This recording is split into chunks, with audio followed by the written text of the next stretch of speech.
Flight के अंदर लोग हल्ला मचाने लगे, पब्लिक तो पब्लिक है, कोई जाके कॉकपिट खोल रहा है, पायलट को बोल रहा है तुम्हें चलानी आती है, उड़ानी आती है, कोई जाके पायलट को बोला पहली बार आए हो क्या, कोई बोला लाइसेंस दिखाना, पब्लिक है, कोई जाके वहां से काजू निकाल रहा है, कोई बादाम निकाल रहा है, कोई पानी पी रहा है, फ्लाइट है व्यवस्थित।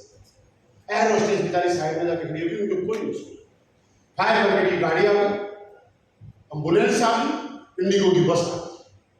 10 बजे से फ्लाइट में बैठा हूँ, 12:30 1 बज गया, 1 बजे हमें बस में वापस ला दिया। टर्मिनल 1 से जहाँ एग्जिट करते हैं वहां पे आए तो आपने देखा खाने पीने के 3-4 स्टॉल लगे हुए दुकानें हैं। वो तीनों दुकानों में जो आपको मर्जी है वो खाओ, इंडिगो की तरफ से फ्री अलग से खाना और मंगा लिया। और हम सारे लोग वहां पे खड़े खड़े नारे लगा रहे इंडिगो मुर्दाबाद, इंडिगो मुर्दाबाद। मैं भी शामिल, मैं भी लगा जोर जोर से, मेरे पास वीडियो भी बड़ा नारे लगा रहे जोर जोर। कुछ लोग ऐसे होते हैं जो सुबह किसी शहर में जाते हैं और शाम तक अपना काम करके शाम की फ्लाइट से रिटर्न आ जाते हैं, ऐसा होता है ना। अब हुआ क्या, कैसे कुछ लोग होंगे 5-7 लोग निकल गए, 3:30 बजे हमें दोबारा से चेक इन कराया।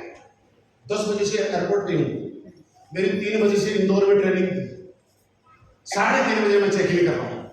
4:30 बजे तीसरी फ्लाइट हुई तो वहां पे भी सब कुछ खाना पीना फ्री, आप काजू खाओ, बादाम खाओ, आप खाना खाओ। कोई बोला एयर होस्टेस को मैडम दाल चावल खाएंगे, कोई बोल रहा कढ़ी रोटी खाएंगे। एयर होस्टेस आई इंस्ट्रक्शन देने के लिए, सीट बेल्ट ऐसे बांधे, ये करे वो करे। लोगों ने बोला रहने दो मैडम, हमें तो सुबह से याद हो गया, आप रहने दो। उनको बेचारी को इतना तंग किया कि वो बोल नहीं पाई, मतलब पब्लिक है क्या करो। आखिर 4:30 या 4:45 बजे के आसपास तीसरी फ्लाइट बुक कर।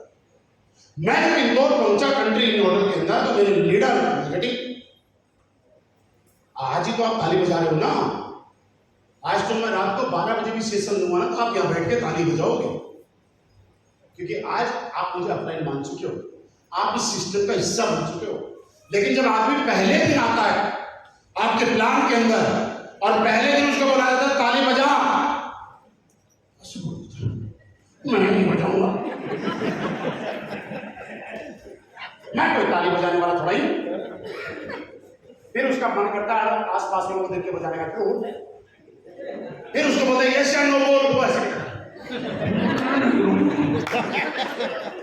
पहली बार आप सबने किया जोर लगाया, आप क्या प्लान बोला बजा बजा, अरे मैं क्यों बजाऊंगा, मुझे तारीफ की पता नहीं कौन होंगे, अपने घर के डायमंड हमारे डायमंड थोड़ी अजीब होते। फिर आप बोलते नहीं हमारे प्लानिंग करोड़पति है, अरे होंगे अपने घर के करोड़पति, पैसे कमाते हैं अपने घर के लिए कमा रहे हैं, हमारे लिए कमा रहे हैं, अजीब होता है ना। पहली बार में आज तो सब कुछ है, अब नया बिजनेस उनको कैसे कन्विंस करूं, उसका हैवी हो गया। मैं उनको स्टोरी बता रहा, ये हो गया वो हो गया। अब हम बैठे होटल की लॉबी में हमारे पास से बुजुर्ग और सीनियर आदमी बैठे, वो समझदार है, वो हम उनको नहीं जानते, वो हमें नहीं जानते। अचानक वो मुझे बोलते हैं कि बेटा बहुत अच्छा हो गया आज तो आपके साथ। अरे मैंने कहा अंकल जी क्यों जरूरत यहाँ धंधा खराब हो गया, टीम नेगेटिव हो गई, मैं इनके हाथ पैर जोड़ रहा हूँ यार, कोई बात नहीं, मैं 2 दिन के लिए आया हूँ, मैं 4 दिन रह जाऊंगा, मैं ग्राउंड में जाके फोटो कर दूंगा, मैं बाइक में भी चला जाऊंगा, साइकिल में चला जाऊंगा, मैं उनको हाथ जोड़ रहा हूँ और आप बोल रहे हो बढ़िया हो गया। अंकल बढ़िया कैसे हो गया? बोला बेटा एक चीज बता, क्या? जब वो फ्लाइट फेल हुई थी और फ्लाइट टेक ऑफ करने के 1 मिनट के बाद अगर फेल हो जाती तो क्या? मैंने सोचा नहीं वापस, क्योंकि अगर 1 मिनट के बाद अगर फ्लाइट फेल होगी तो क्या होगा आप सोचें। अभी भी क्या होता है, नेटवर्किंग करने वाले लीडर को थोड़ी ज्यादा सवाल जवाब आते हैं। मैंने बोला ठीक है अंकल जी, मान लिया आपकी बात कि जो हुआ वो अच्छे के लिए होता, अगर 1 मिनट के बाद होता तो क्या हो जाता, आज बनाने लायक भी हम नहीं रहते। लेकिन एक चीज बताओ, दूसरे वाली फ्लाइट फेल क्यों हुई? उनको कुछ नहीं मालूम। उस आदमी ने मुझे एक बात बोली, बोला बेटा एक चीज बताओ, क्या आपकी फ्लाइट से बीच में कुछ ऐसे लोग थे जो उतर के गए थे? मैंने कहा हाँ 6-7 लोग गए थे, हो सकता है उनका पर डे का काम होगा, काम नहीं हुआ, वो लेट हो गए इसलिए वापस घर चले गए, इसमें कौन सी बड़ी बात है? बोला बड़ी बात नहीं। क्या? बोला उन 6-7 लोग जो आप बता रहे हो गए थे, उनमें से किसी एक आदमी की मौत थी आज, और जब तक वो आदमी फ्लाइट में था तब तक ऊपर वाला उस फ्लाइट को रोक रहा था, और जैसे ही वो बाहर चला गया तीसरी फ्लाइट टेक ऑफ होगी। मैंने कहा उस दिन मुझे समझ में आया कि जो ऊपर वाला करता है ना बहुत सही, जब भी आप नेगेटिव हो, जब भी आपको प्रॉब्लम आए और जब भी आपको लगे कि ये काम तो बहुत गलत हो रहा है, मेरे साथ नहीं हो रहा, तो आप अपने आप को नहीं, ऊपर वाले को धन्यवाद देना कि शायद ऊपर वाला कुछ सोच समझ के कर रहा है। और इस बात मेरी बड़ी अच्छाई है, आपकी जिंदगी से नेगेटिविटी नाम की चीज खत्म हो जाएगी। तीसरा, आप किस पे फेल करेंगे? किस पे? हिंदी में बताइए, मतलब संस्था पर विश्वास। संस्था मतलब आप जिस भी कंपनी में काम कर रहे हैं उस पर यकीन कीजिएगा। और मैं आपको बताते हुए प्राउड फील कर रहा हूं, आपको प्राउड फील करना भी चाहिए। बात मेरे बताने से पहले भी आपको मालूम है कि आज तक नॉट ओनली इंडिया, पूरे वर्ल्ड में एसलीपीएस वैल्यू जैसे प्रोडक्ट और ऐसा प्लान आज तक किसी माइकल लाल के पास भी नहीं है। साहब मेरी बात से अग्री है। लेकिन मैं फिर भी एक बात बताना चाहता हूं कि अगर कोई भी काम आप कर रहे हो और उस काम का, उस कंपनी का प्रोडक्ट कैसा भी है, उसका पे आउट कैसा भी है, उसका क्या कुछ कैसा भी है, लेकिन आपको अपने से ज्यादा यकीन उस ऑर्गेनाइजेशन पे करना पड़ेगा, उस संस्थान पे आपको करना पड़ेगा। क्योंकि जब तक आप नहीं करोगे तब तक आपकी जिंदगी में कामयाबी कभी नहीं आ सकती। हम तो इसलिए करेंगे कंपनी टॉप की, अगर टॉप की ना हो तो भी करना चाहिए। प्रॉब्लम कहां है? मैं आज तक एसलीपीएस वेलनेस के अलावा किसी दूसरी कंपनी का प्लान नहीं जानता। हमारे नेटवर्क में ऐसे ऐसे लोग हैं जिनको 20-20 कंपनियों के प्लान मालूम है।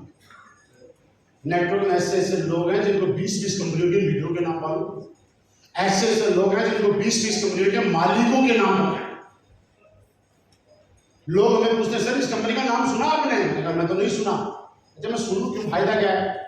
अच्छा, कई लोग मेरे, और मैं आपको ये बात इसलिए बताना चाहता हूँ, भविष्य में अभी आपको कोई दिक्कत नहीं है, लेकिन आने वाले टाइम में मेरी बात याद आएगी। कुछ समय के बाद जब एक लीडर बड़ा बन जाता है, वो प्लेटिनियम बनता है, 100 बनता है, तो उसको ऐसा लगता है, बताऊं क्या लगता है? वो लीडर ढूंढता है। जैसे बिल्ली चूहा ढूंढती है ना, वैसे लीडर ढूंढता है। और कई बार शिकारी शिकार हो जाता है। मैंने कई लोग के, मैंने कहा कहाँ गया था? बोला सर उस होटल में गया था। मैंने कहा उसमें किस लिए गया था? बोला किसी कंपनी का लीडर आया हुआ था। मैंने कहा तू किस लिए गया था बता? बोला उसने बताया, बोला कि पहले आप अपना प्लान बताना, फिर मैं अपना बताऊंगा, दोनों कंपेयर करेंगे। एक 100 लीडर कहाँ जा रहा है मालूम है? एक 100 लीडर किसी शहर के 5 स्टार होटल में दूसरी कंपनी के रुके हुए लीडर को प्लान देने जा रहा है। सोचो उसकी हैसियत उससे तो अच्छी होगी। और क्या लगता है 100 से प्लान सुने? 5 स्टार के अंदर जो होटल में रुका हुआ लीडर है वो अनिल जी से प्लान सुनेगा, पांडे जी से सुनेगा, मुझसे सुनेगा, आपसे नहीं सुनेगा। लॉजिक तो है। मैंने कहा फिर क्या हुआ, कंपेयर किया तो बोला सर हमारे वाला ही अच्छा निकला। मैं दोस्त आपको एक चीज बता रहा हूं कि आपको कंपेयर करने का हक तब तक है जब तक आप एडब्ल्यूएल की शुरुआत नहीं करते। एडब्ल्यूएल की शुरुआत करते, उसके बाद किसी को कंपेयर करने का हक हो सकता है क्या? नो। आप मुझे बताइए, अगर हो सकता है तो आज बताऊं। ऐसी बात नहीं है लोग हमें नहीं मिलते, लोग हमें भी बोलते हैं, दूसरी कंपनी वाले हमें बोलते हैं सर मिलना है। मैंने कहा यस, आप भी टाइम देते हैं, टाइम मैं भी देता हूं, मना नहीं करता। बोला सर कितना टाइम? 2 घंटे चाहिए। मैंने कहा यस तैयार है। लास्ट में जब फोन रखने वाली बारी होती है, मैंने कहा छोटी सी शर्त। बोला सर शर्त बताइए क्या है? मैंने कहा शर्त ये है कि जब हम मिलेंगे और बैठेंगे और बात करेंगे ना, तो बात सिर्फ और सिर्फ और सिर्फ एसलीपीएस वेलनेस की होगी, इसके अलावा कोई सिंगल बात नहीं होगी। तो सामने वाला बोलता है सर ये तो आपकी ईगो है। मैंने कहा यस, ये मेरी ईगो भी है, ये मेरा घमंड भी है और ये मेरा स्वाभिमान भी है, क्योंकि मेरी कंपनी से बढ़िया कंपनी ना कोई थी ना है। और ये होना चाहिए, ये होना चाहिए यार। मैं बोला नहीं सर कंपेयर करते हैं, जब दोनों को नहीं सुनेंगे तो कंपेयर कैसे करेंगे? आप मुझे बताइए क्या कंपेयर करने की जरूरत है क्या? आज कोई लड़का जब 20 साल 21 साल 22 साल 25 साल का हो जाता है तो उसके मम्मी पापा की सबसे बड़ी टेंशन क्या होती है? इसकी शादी करो। फिर या तो मम्मी पापा लड़की देखने जाते हैं या कौन देखने जाता है? खुद लड़का। ये होता है। कोई ऐसा तो नहीं कि आप पहली लड़की देखने जा रहे हो उसी के साथ आपके साथ मेरे हो जाएंगे या आप उसके साथ शादी के बंधन में बन जाओगे, ऐसा होता है? एक लड़की देखी पसंद नहीं आई तो दूसरी लड़की देखी, वो भी नहीं आई, 5 देखी, 10 देखी, 15 देखी, 20 देखी, 25 देखी, 27 नंबर में जो आपने लड़की देखी वो आपके पसंद आ गई और आप उसके साथ वो आपके साथ एज ए जीवन संगिनी के रूप में 7 फेरे लेके और जन्मों जन्मों का रिश्ते के रूप में आपके घर में आ गई। क्लियर? जब तक वो लड़की आपकी जीवन संगिनी नहीं बनी थी तब तक आप 27 नहीं, चाहे 100 लड़की देखते, चाहे 57 देखते, चाहे 60 देखते, आपका हक था या नहीं? लेकिन जब एक लड़की फाइनल हो गई, क्या उसके बाद लड़की देखने का हक है क्या? क्या उसके बाद कंपेयर करने का हक है क्या? उसके बाद अगर मिस वर्ल्ड है तो आप वाली है, अगर मिस यूनिवर्स है तो भी वही है, मिस इंडिया है तो वो भी है, और दुनिया की कोई सबसे खूबसूरत परी है तो वही है जो आप। लेकिन एक आदमी उसके बाद भी बोलेगा नाम तो देखूंगा, कि काम होगा सब तलाक तलाक तलाक, और क्या होगा मुझे बता, यही होगा ना। तो आपको कंपनी के अंदर भी आपको तब तक ही हक रहता है जब तक आप किसी कंपनी की शुरुआत करते हैं। मैं ये नहीं कहता सीरियस, किसी भी कंपनी का ये रूल है। आप जिस कंपनी में काम कर रहे हैं ना उसके ऊपर भी आपको यकीन होना, और ये वैसे ही होना चाहिए। एक बार क्या हुआ, किसी शहर में एक सेठ जी थे और उनका बच्चा स्कूल जाया करता था, तो उस दिन उनकी मैडम की तबीयत ठीक नहीं थी, तो उन्होंने अपने बेटे को बोला कि तो एक काम कर, स्कूल चला जा और जब काम वाली भाई आएगी तो मैं उसके साथ में टिप्पण भिजवा दूंगी। बोला ठीक है मम्मी, तो बिना टिप्पण के बच्चा स्कूल चला। जब 10 बजे काम वाली भाई आई तो मैम साहब ने बोला एक काम कर, मैंने टिप्पण बना दिया, लंच बॉक्स ले और मेरा बेटा आज बिना खाने के स्कूल गया है तो उसको खाना दे के आ। उस काम वाली भाई ने बोला मैम साहब मैं तो आपके खाने बेटे को जानती नहीं, मैं कैसे खाना लेके आ सकती हूँ? तो मैम साहब ने बोला कुछ नहीं करना, तो स्कूल के गेट पे खड़ी हो जाना और 10 से 15 मिनट तक वहां खड़ी रहना और चेक करते रहना, पूरे स्कूल में जो सबसे सुंदर बच्चा दिखाई देगा वो मेरा बच्चा है, तो उसको खाना देके आना। बोला ठीक है मैम साहब। चली गई, 15 मिनट तक गेट पे खड़ी रही, सारे बच्चे आए और आने के बाद 15 मिनट के बाद एक बच्चा था जो उसको सबसे सुंदर दिखाई दिया, उसको टिप्पण दे दिया। शाम को 4 बजे जब बच्चे की छुट्टी हुई, बड़ा रोता परेशान होता है क्योंकि दोपहर में डेली खाना खाने की आदत, और उसे उसको खाना मिला नहीं। आके मम्मी से शिकायत करता है कि मम्मी आपने ऐसा क्यों किया मेरे साथ, आपने प्रॉमिस किया था कि मैं खाना भिजवाऊंगी लेकिन आपने नहीं भिजवाया। तो उसने बोला बेटा मैंने तो खाना भिजवाया ना, मुझे तो मिला नहीं, कहाँ गया? तो फिर काम वाले भाई को बुलाया, बोला मैंने तेरे को बोला था खाना देने के आने के लिए, तूने ये भी बोला था कि खाना मैंने देके आ गई, और ये बोल रहा है खाना मिला नहीं, किसको देके आई?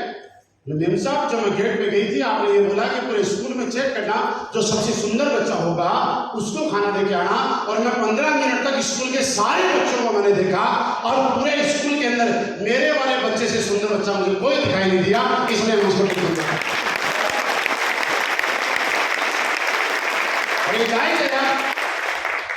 किसी माँ को उसके बच्चे से सुंदर बच्चा दिखाई दे सकता है? नहीं दे सकता। तो इसलिए आप जब आप काम कर रहे हैं तो आपको यहाँ पे यकीन करना पड़ेगा, क्योंकि मैंने बोला यकीन है अटूट रहते हैं, विश्वास टूट जाता है। लास्ट आपको फेल करना है किसपे? आपके अपलाइन और आपके डाउनलाइन के ऊपर, नॉट ओनली अपलाइन, अपलाइन के ऊपर भी और डाउनलाइन के ऊपर भी, क्योंकि देखिए रिश्ता दोनों तरफ से चलता है।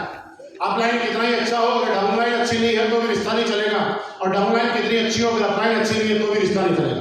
क्योंकि 2 पहियों की गाड़ी है, साइकिल के दोनों पहिए ठीक हैं तो ही गाड़ी चल पाएगी, दरवाजे नहीं चल पाएगी। एक टायर आपने नया डाल दिया और एक टायर बिल्कुल पंचर है तो भी वो नहीं चल पाएगा, नया कितना अच्छा हो वो मंजिल पे आपको नहीं पहुंचा।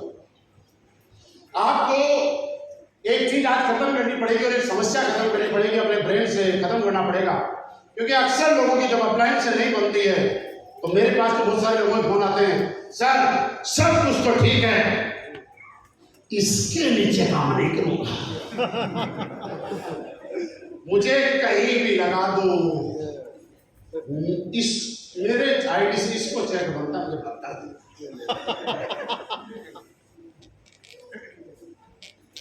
अपलाइन भी बोलता है सर बाढ़ में जाए टीम, मैं इनके साथ काम नहीं करूंगा। बोले क्यों?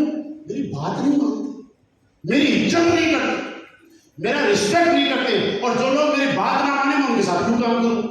और मुझे टीम बनानी आती है सर, मैं इनके कोई भरोसे नहीं हूं, ये कहीं भी जाए बाहर में जाए मैं टीम और बना दूंगा, लेकिन इनके साथ इनसे बात नहीं। ये अपलाइन की भी ईगो है और ये डाउनलाइन की भी। मेरे दोस्त, अगर आप रियली कामयाब होना चाहते हो तो मैं आपको बताऊं, अपलाइन डाउनलाइन का एक रिश्ता ऐसा है कि आपको सबसे पहले तो इसमें ईगो खत्म। देखिए, झुकने से और परिस्थितियों को एक्सेप्ट करने से आदमी कभी भी छोटा नहीं होता। जब देश के अंदर किसानों के लिए बिल लाए हुए थे और सारे देश के किसान विरोध में थे, और एक दिन देश के प्रधानमंत्री जी सुबह सुबह आके बोलते हैं कि मैं सारे किसान भाइयों से माफी मांगता हूं, मैं आपके भले के लिए कानून लेके आया था, लेकिन शायद इसको मैं बताने में भूल गया और मैं आपकी भावनाओं को समझते हुए मैं कानून वापस ले लेता हूं। मुझे बताइए, क्या मोदी छोटा बन गया? माफी मांगने से और कानून वापस लेने से यूपी उत्तराखंड के अंदर दोबारा सरकार बना गया, नहीं तो मुझे बताइए, क्या छोटा बन गया? हो सकता है कभी अपलाइन से गलती हुई, कभी डाउनलाइन से, लेकिन मैं आपको एक चीज बता दूं, एक चीज अपने दिमाग से निकालना, इस दुनिया में कोई भी परफेक्ट नहीं है। इस दुनिया में ना कोई कंप्लीट है, ना कोई कंप्लीट था और ना कोई कंप्लीट होगा, क्योंकि कंप्लीट और सर्वगुण संपन्न आदमी से भगवान बहुत ज्यादा प्यार करता है, बहुत मोहब्बत करता है। सही बात। वो अपने पास बुला लेता है। यस। आप ऐसा मत चाहो कि आपकी डाउनलाइन सर्वगुण संपन्न हो और आपका अपलाइन भी सर्वगुण संपन्न हो। ये अगर सब कुछ संपन्न हो गया ना, क्योंकि कंप्लीट और परफेक्ट आदमी उसके पास ही होना चाहिए। जानबूझ के भगवान किसी में कमियां छोड़ता है। आज आप उत्तराखंड में ना, आप यहाँ पहाड़ों में जाना, हर पहाड़ में हर पत्थर से झरना बह रहा है। पानी की कोई कमी है यहाँ? कमी है राजस्थान, लेकिन कमी किस चीज की है? जमीन नहीं है। जमीन नहीं है। हम राजस्थान में रहते हैं, आज हम रेगिस्तान के अंदर जैसलमेर में अभी जाएंगे तो आप देखेंगे कि वहां पे रेत और जमीन की कोई कमी नहीं है, दूर दूर तक चाय कितनी जमीन है, लेकिन प्रॉब्लम क्या है? पानी नहीं है। भगवान ने जिसको जमीन दी उसको पानी नहीं दिया, जिसको पानी दिया उसको जमीन नहीं दी। यार कंप्लीट जब ऊपर वाला करना ही नहीं चाहता तो हम किसी उसके आगे क्यों अड़ंगा डाल रहे हैं? कि मेरी डाउनलाइन परफेक्ट होनी चाहिए, मेरा अपलाइन परफेक्ट होना चाहिए। हो सकता है आपके अपलाइन में 1000 कमियां होंगी लेकिन 2 अच्छाइयां होंगी, उनको अच्छा। आपके डाउनलाइन में 1000 कमियां होंगी लेकिन 2 अच्छाइयां उनको स्वीकार, क्योंकि हमें अच्छाइयों के साथ चलता है, हमें कमियों के साथ में नहीं चलना। और इस बात को समझिएगा, आप अगर किसी भी बड़े लेवल पे जाएंगे तो सबसे ज्यादा जरूरी है कि आपका और आपके अपलाइन के साथ और आपके डाउनलाइन के साथ रिश्ता कैसा है। और ये तभी डेवलप होगा जब आपको अपने अपलाइन पे और अपलाइन को अपने डाउनलाइन पे, मैं सिर्फ आपको अपलाइन के लिए नहीं बोल रहा हूं, अपलाइन को डाउनलाइन के लिए और डाउनलाइन को अपलाइन के ऊपर रिश्ता अच्छा होना चाहिए। और आप ये मत समझिए अपलाइन वही होगा जो ब्रेड डायमंड होगा, अपलाइन वही होगा जो डायमंड होगा, अपलाइन वही होगा जो स्टार सफायर होगा। नहीं, अगर आप में से किसी के डाउन में एक भी आदमी ज्वाइन है, कितने? एक, तो आप भी अपलाइन है। अपलाइन होने का मतलब ये नहीं कि आप ब्रेड डायमंड बन गए तो ही अपलाइन मानेंगे। हाँ, वो आदमी बोल सकता है कि मैं अभी अपलाइन नहीं हूं, जिसके नीचे कोई सिंगल आदमी ज्वाइन है। अगर एक भी आदमी आपके डाउन में ज्वाइन हो गया ना, तो आप अपलाइन ही हैं। स्वीकार कीजिए यार, आपके अपलाइन में 1000 कमियां हो सकती हैं, हो सकता है आप जो अपलाइन से उम्मीदें करते हैं वो पूरी नहीं करता। क्या क्या आप उम्मीद रखते हैं उन पे आपका अपलाइन हर बार खरीद नहीं उतरता। लेकिन मेरा एक छोटा सा सवाल है, क्या पिछले 20, 25, 30 सालों के अंदर आपके पापा से आज तक जो आपने जो जो उम्मीदें की है वो सारी पूरी हुई है? जो जो डिमांड की है वो सारी पूरी हुई है? आपने 2 लाख की बाइक की उम्मीद की होगी, लेकिन पापा ने अपने बजट के हिसाब से 1 लाख की दिलाई होगी। आपने होंडा सिटी की उम्मीद की होगी, लेकिन पापा ने मारुति दिला पाए होंगे क्योंकि उनका बजट वही था। तो क्या पापा बेकार हो गए? अच्छा, आपके पापा ने भी तो आपसे उम्मीद की होगी। हर पापा अपने बेटे से उम्मीद करता है कि मेरा बेटा क्लास के अंदर टॉपर आए। क्या है? हर पापा अपने बेटे से उम्मीद करता है कि कभी शराब ना पिए, कभी गुटखा ना खाए, कभी सिगरेट ना पिए और कोई भी गलत आदत या गलत लत इसको ना ले। लेकिन ऐसा होता है कि कभी भी वो सारी बातें मानता हो तो क्या उसको घर से निकाल देता? कभी बात नहीं मानी तो इसका मतलब ये थोड़ी पापा बोलेगा यार तू फैस्ट नहीं आया, मुझे तेरे से बहुत ज्यादा उम्मीद थी। तू गुटखा खाता है, तू सिगरेट पीता है, तो मैं आज से बेटे के रूप में तेरे को बाहर कर रहा हूं। हुआ? या किसी ने ऐसे बोला कि मेरे पापा ने मेरी एक एक उम्मीदें पूरी नहीं की, आज के बाद मैं मेरे पापा को छोड़ रहा हूं। डाउनलाइन अपलाइन को तो बड़ा जल्दी छोड़ देते ना, बोला कभी छोड़ रहा हूं, और छोड़ के बाद में गूगल पे OLX पे सर्च कर रहे हैं, ये पापा बेकार, इसको साइड दो। फिर OLX पे गए और वहां डाला सर्चिंग फॉर न्यू पापा, और मैंने इसकी क्या क्या टैलेंट और क्वालिटी होनी चाहिए। जैसे आप कार सर्च करते हैं तो उसमें देते हैं 7 सीटर होनी चाहिए कि 5 सीटर होनी चाहिए, ब्लैक कलर होना चाहिए कि व्हाइट कलर होना चाहिए, 5 साल पुरानी होनी चाहिए कि 3 साल पुरानी होनी चाहिए, कितने किलोमीटर चली हुई होनी चाहिए, सेडान होनी चाहिए कि हैचबैक होनी चाहिए कि SUV होनी चाहिए, पेट्रोल होनी चाहिए कि डीजल होनी चाहिए। फिर लास्ट में कुछ गाड़ियां फिल्टर होकर आपके सामने आती है, इनमें से सेलेक्ट। ऐसा OLX में कोई ऑप्शन तो है कि सर्चिंग फॉर न्यू पापा 6 फीट का होना चाहिए, लाख रुपए महीना कमाने वाला होना चाहिए, कभी मना ना करे, जो मांगो वो सब कुछ दे, बैंक का ATM उसका पासवर्ड मुझे दे के रखे। फिर लास्ट में 3-4 आए, उन्होंने बोला ये ठीक। और 9 में भी ऐसा हुआ कि बेटे ने अगर पापा की बात नहीं मानी और पापा ने बोला मुझे नहीं चाहिए ऐसी होना, जब मेरी बात ना माने मैं तो दूसरी पैदा करूंगा तो भाग गया। अरे चलो चक्कर में लिया उसने, अरे दूसरे ने बात नहीं मानी फिर क्या करेगा? तीसरा सही बोला, सही बोला, बिल्कुल सही है। अगर तीसरे ने नहीं मानी तो भाई बात भी सही है। अगर चौथे ने भी बात नहीं मानी तो पांचवा, पांचवे ने नहीं मानी तो जिंदगी भर में और भी काम करेगा कि एक काम करेगा? एक ही काम नहीं करेगा, कभी तो विकेट गिरेगा। मेरे दोस्त, पापा जैसा भी है उसको स्वीकार करते हैं। इसलिए करते हैं कि पापा में 1000 कमियां होगी, लेकिन अगर पापा नहीं होता तो हम इस धरती पे नहीं होते। मेरे दोस्त, वैसे ही अगर पापा नहीं होता तो हम इस धरती पे नहीं होते। अपलाइन में 1000 कमियां होंगी, लेकिन अगर अपलाइन नहीं होता तो हम इस इंडस्ट्री के अंदर नहीं होते। आपके बच्चों में 1000 कमियां होंगी, बच्चों में 1000 कमियां होंगी, लेकिन एक आदमी बच्चे को जैसा है वैसा स्वीकार पता क्यों करता है? बुढ़ापे का सहारा बने, बुढ़ापे में सेवा करेगा, बुढ़ापे में खाना देगा, बुढ़ापे में मेरी मां सेवा करेगा। यही होता है। मैं आपको फिर बताना चाहता हूं कि आप अपने पापा से जितना सम्मान, जितना रिगार्ड देते हैं, उतना ही अपलाइन को देना शुरू कीजिए। क्योंकि पापा इस दुनिया में लेके आए हैं तो अपलाइन इस इंडस्ट्री में लेके आए हैं। आपके बच्चों को जितना प्यार, मोहब्बत और जितना केयर करते हैं, उससे ज्यादा अपनी डाउनलाइन की करना है आज के बाद।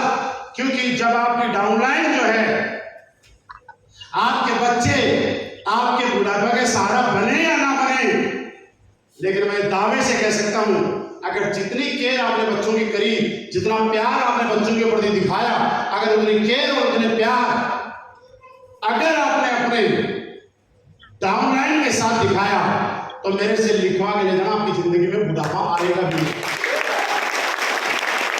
बुढ़ापा किसकी जिंदगी में आता है?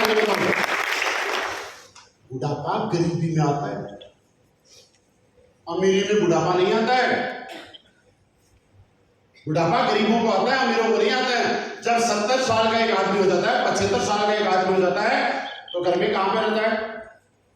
4 पर। खाना कहां चाहिए उसको? 4 पाई में चाहिए। पानी, घूमने जाता है तो कहां जाता है? 4 पाई के चारों ओर। और वही 70-75 साल का नरेंद्र मोदी और रतन टाटा जैसा आदमी आज भी 7 समुद्र पार घूम रहे हैं। मुझे बताइए, बुढ़ापा किसको आया, अमीरों को कि गरीबों को? अब्दुल कलाम जी जब इस दुनिया से गए थे, उस टाइम कहां थे? स्टेज पे स्पीच दे रहे थे। शिलोंग। यानी कि अमीर लोगों की जिंदगी में कभी बुढ़ापा नहीं आता। आपने कोई सांसद को चुना होगा, कोई विधायक को चुना होगा, और आपके शहर में उपचुनाव होते होंगे। उपचुनाव क्यों होते मालूम है? क्योंकि वो सीटें खाली हो जाती हैं। 80 साल की उम्र में, 75 साल की उम्र में, 70 साल की उम्र में एक आदमी आपके इलाके का प्रतिनिधित्व लोकसभा और सांसद यहाँ पे विधानसभा में करता है, और 3 साल के बाद वो मर जाता है, तो उसकी जगह उपचुनाव होकर दूसरा चुना जाता है। उसने तो कभी नहीं बोला यार मैं बूढ़ा हो गया, अब मैं चुनाव नहीं जीतूं। बुढ़ापा सिर्फ गरीबी में आता है। एक बार आप अमीर बन के देखिएगा, आपकी जिंदगी से बुढ़ापा दूर है। नेक्स्ट।